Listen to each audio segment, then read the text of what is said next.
My name is Alex Thompson. I grew up in northern Minnesota, where winters last half the year and the lakes freeze so thick you could drive a truck over them. The landscape transforms into a winter wonderland, with snow-laden trees and the crisp air that bites at your cheeks. Most folks around here know this land, and we respect it, especially the old stories that have been passed down through generations. Back when I was in high school, I heard whispers about Lake Winta, a massive glacial basin about 20 miles from my town. The elders spoke of it in hushed tones, warning us that it never completely froze, even in the deepest cold. They claimed that strange currents moved beneath the surface, unnatural ones that could pull you under without a trace. I didn't believe them then. I thought they were just tales meant to scare kids away from the lake. But last winter changed everything. It was a particularly harsh season, with snowstorms that seemed to last for weeks. The kind of cold that seeps into your bones and makes you question your sanity for stepping outside.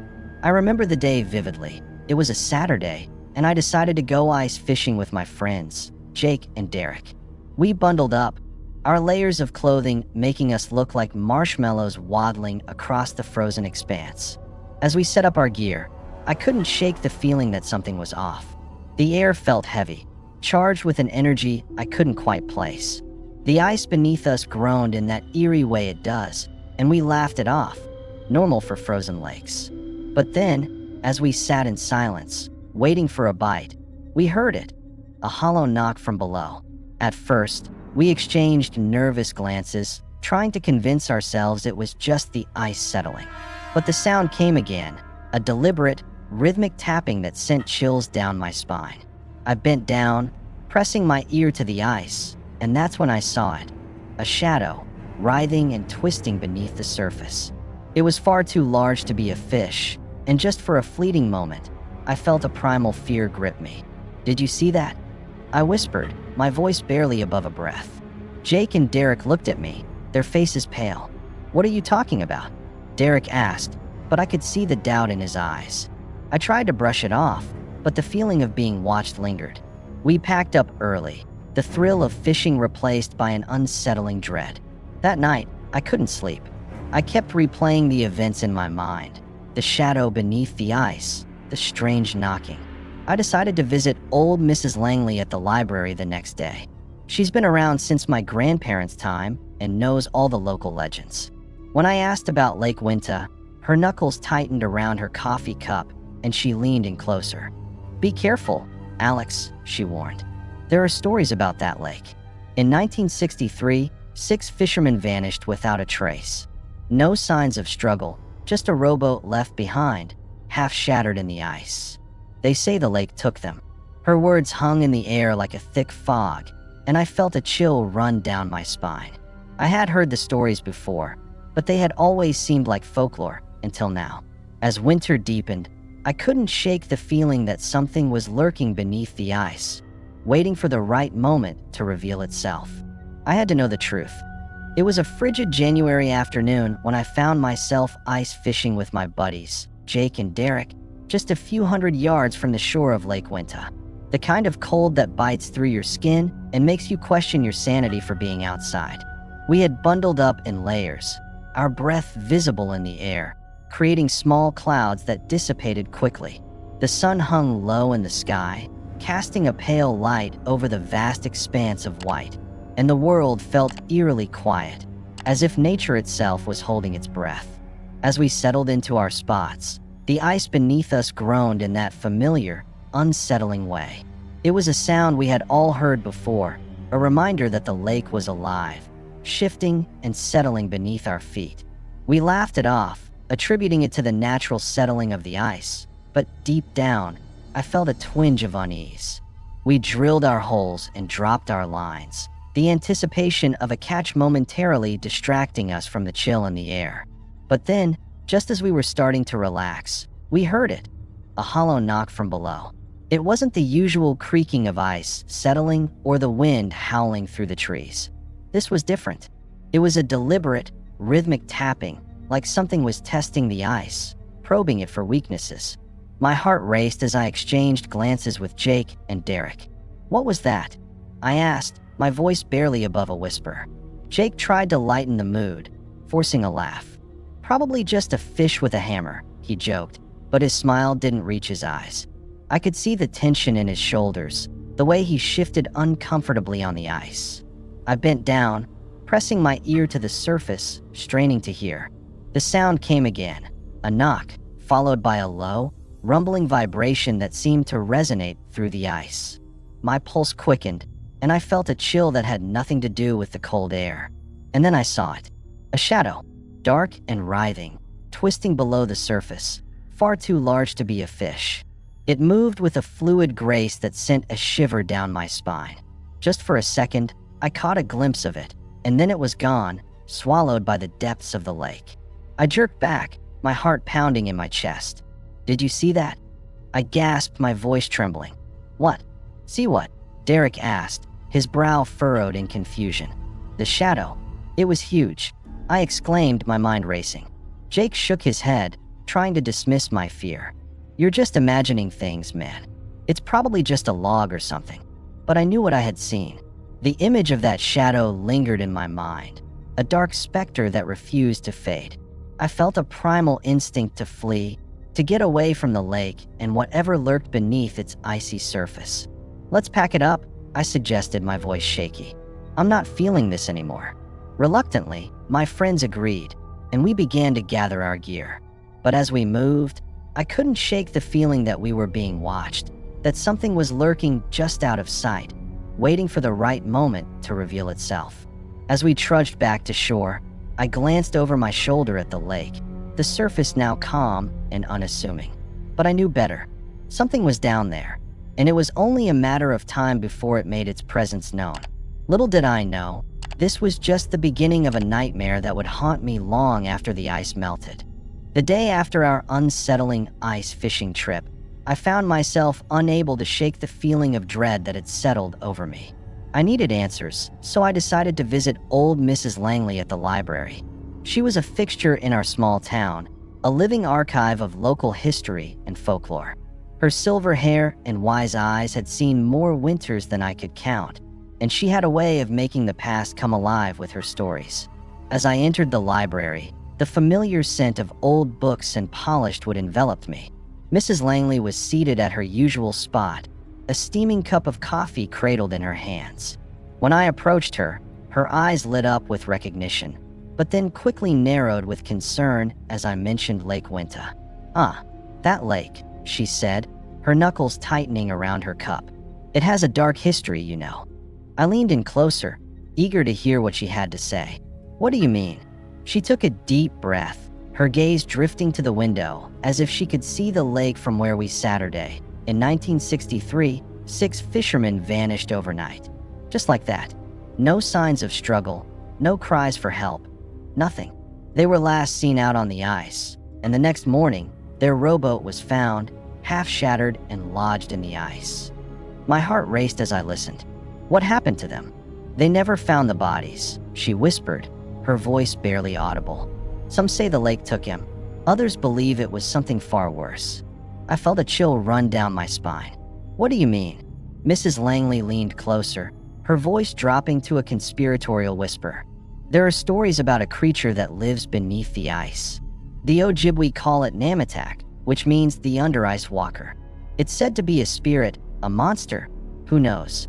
But the legends say it rises in the coldest winters, when the ice is thickest." I swallowed hard, trying to process her words. "What does it do?" "Some say it lures people to the ice, tempting them with the promise of fish or adventure. But once you're out there, it reveals its true form. It's said to be a shapeshifter, able to take on the appearance of anything you desire. But once you're close enough, it drags you down into the depths, never to be seen again." I felt a knot tighten in my stomach. The shadow I had seen beneath the ice flashed through my mind, and I couldn't help but wonder if it was connected to this legend. "Is there any way to stop it?" I asked, my voice trembling.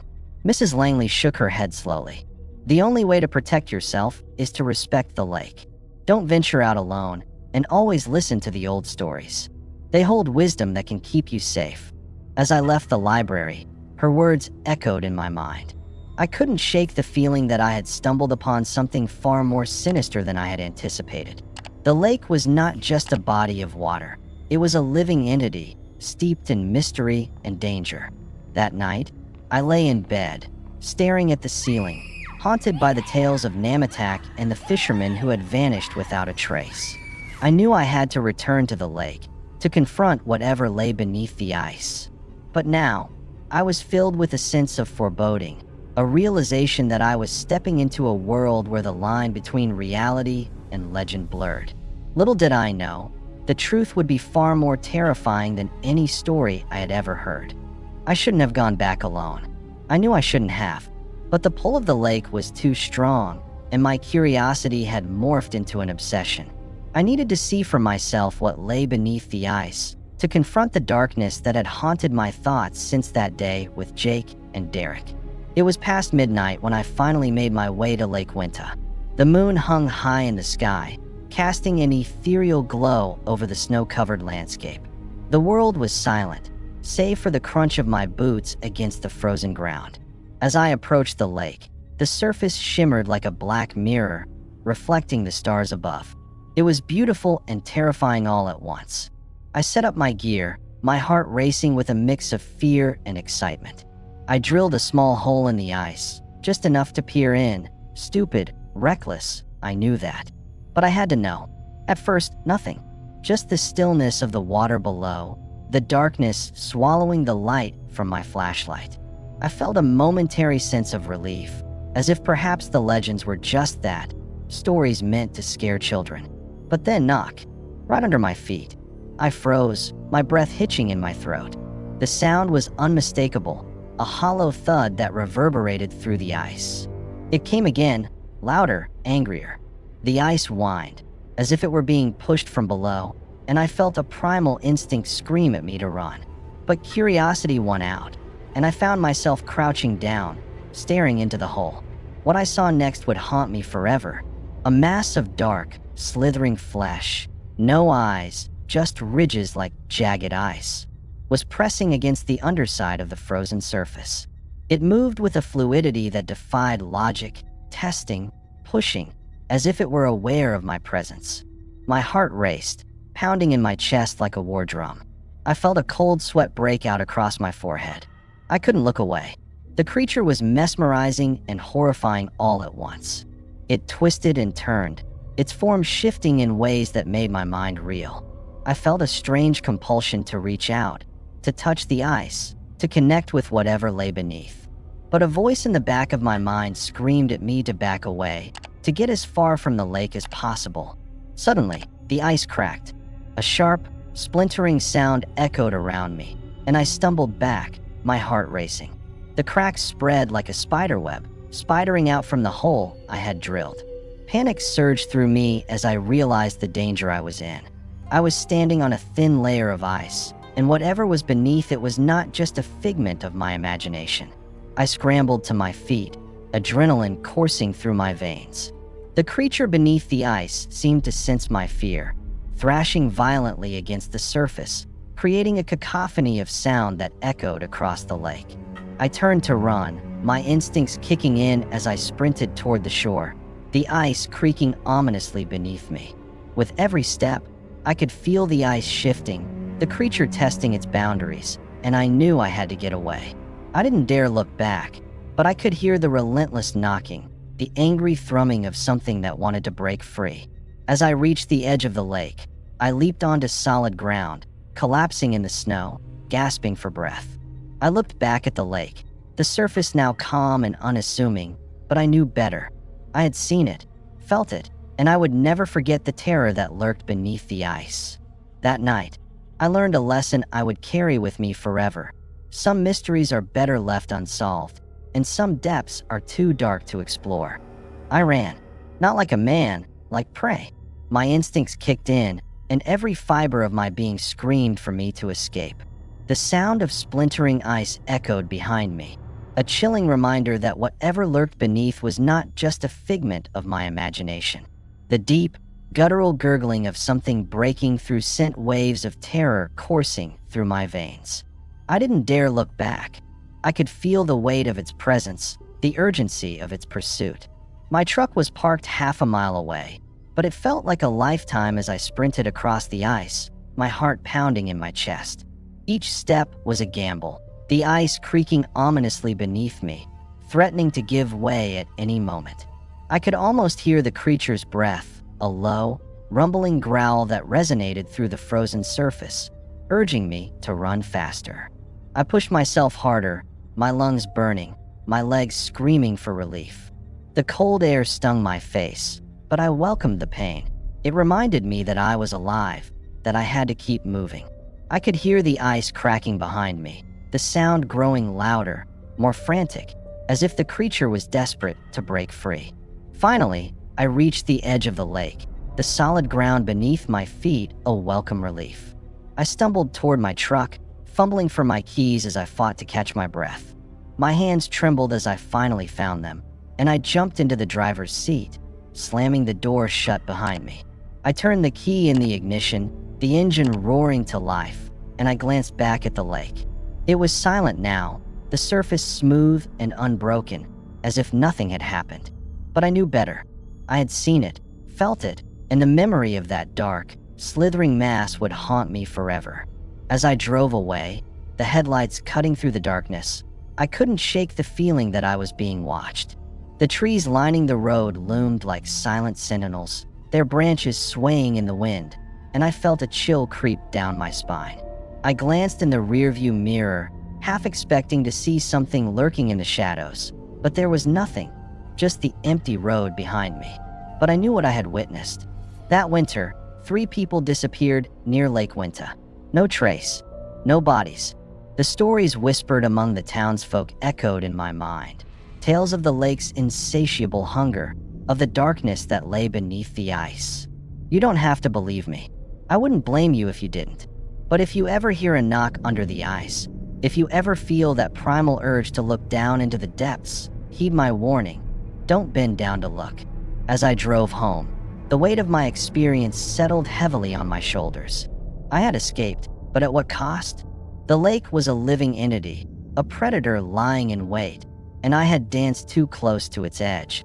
I knew I would never return to Lake Winta, never again tempt fate by stepping onto its frozen surface.